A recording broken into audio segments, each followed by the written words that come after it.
Sabe, no jogo do poder existe uma premissa fundamental que raramente se discute abertamente. É a ideia de que a verdadeira força não está em confrontar um adversário de frente, mas sim na arte sutil de desmantelar a unidade dele. Hoje, a gente vai dissecar a anatomia da discórdia. Uma técnica pode-se dizer de elite, para quebrar alianças e isolar alvos. E aqui que está o segredo. A forma mais letal de neutralizar um grupo não é com força bruta, de jeito nenhum. É plantando o vírus da desconfiança.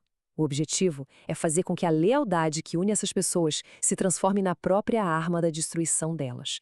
É fazer com que elas se virem umas contra as outras, sabe? Entrando num ciclo vicioso de paranoia. Vamos pensar nisso. Todo grupo, não importa o quão forte lhe pareça, se sustenta por um fio. Um fio invisível e muito, muito frágil, a confiança. E o paradoxo está aí.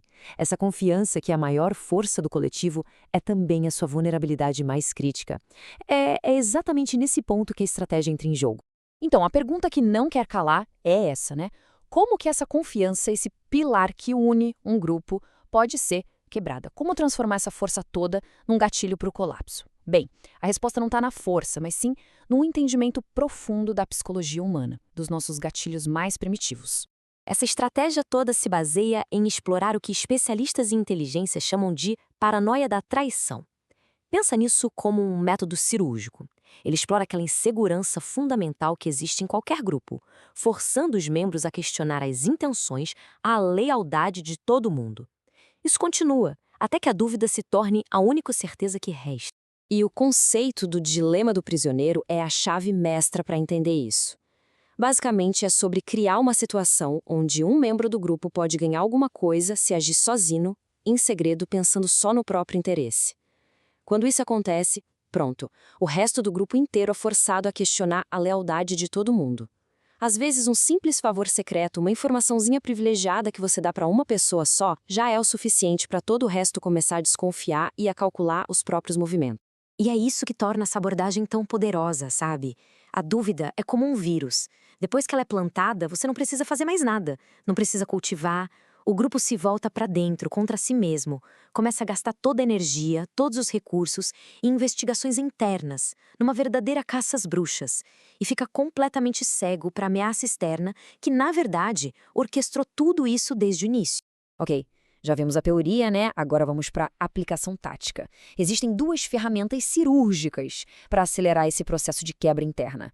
E elas têm uma precisão e uma eficácia devastadoras. A primeira ferramenta é o que a gente chama de elogio diferenciado. Ela foi projetada para uma coisa só: injetar ressentimento e bagunçar a hierarquia do grupo. De uma forma bem sutil, mas letal. O objetivo é criar uma rachadura emocional ali dentro. Uma que só vai crescer com o tempo. A psicologia por trás disso é genial. Imagina a cena. Você chega para um membro da equipe rival e diz, na frente de outros: sabe, eu sempre achei que é você quem realmente move as peças por aqui. Uma pena que o seu líder acaba levando todo o crédito. Pronto, com uma frase só, o que acontece? O líder se sente imediatamente ameaçado. E o subordinado? Ele se sente reconhecido, sim, mas ao mesmo tempo desvalorizado pela própria equipe. Ele sente o veneno daquele reconhecimento que não vem de dentro. A semente do ressentimento está plantada. Se a primeira tática era sutil, a segunda é ainda mais insidiosa. Ela não foi projetada só para criar uma rachadura. Ela foi projetada para fazer o grupo se autodestruir, num verdadeiro espetáculo de desconfiança e acusações. E como isso funciona? É simples. Você fornece a munição e se afasta para assistir ao caos. O segredo nem precisa ser algo prejudicial. Ele só precisa ser interessante o suficiente para ser compartilhado. E quando ele vazar, e pode ter certeza, ele vai vazar, o grupo entra em colapso. A caça para descobrir quem vazou a informação vai fazer com que eles destruam a si mesmos, destruam a própria confiança interna, enquanto o estrategista assiste a tudo de camarote sem deixar nenhuma digital. O importante de entender aqui é que essas não são só táticas isoladas, truques. Elas são a manifestação de um princípio fundamental do poder e da influência estratégica. A ideia de que a unidade que antes era uma fortaleza pode ser transformada numa arma contra o próprio grupo. E no fim das contas, a lição central é essa: é o axioma do poder. O controle absoluto não vem de ser mais forte que a força combinada dos adversários. Ele vem de garantir que essa força nunca chegue a ser combinada.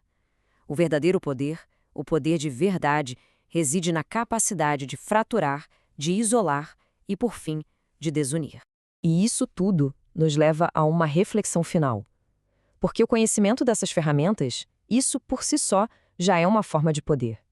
A questão que fica não é se elas funcionam ou não, mas como esse conhecimento vai ser usado. Agora que a arma foi revelada, a única pergunta que resta é: qual vai ser o próximo movimento?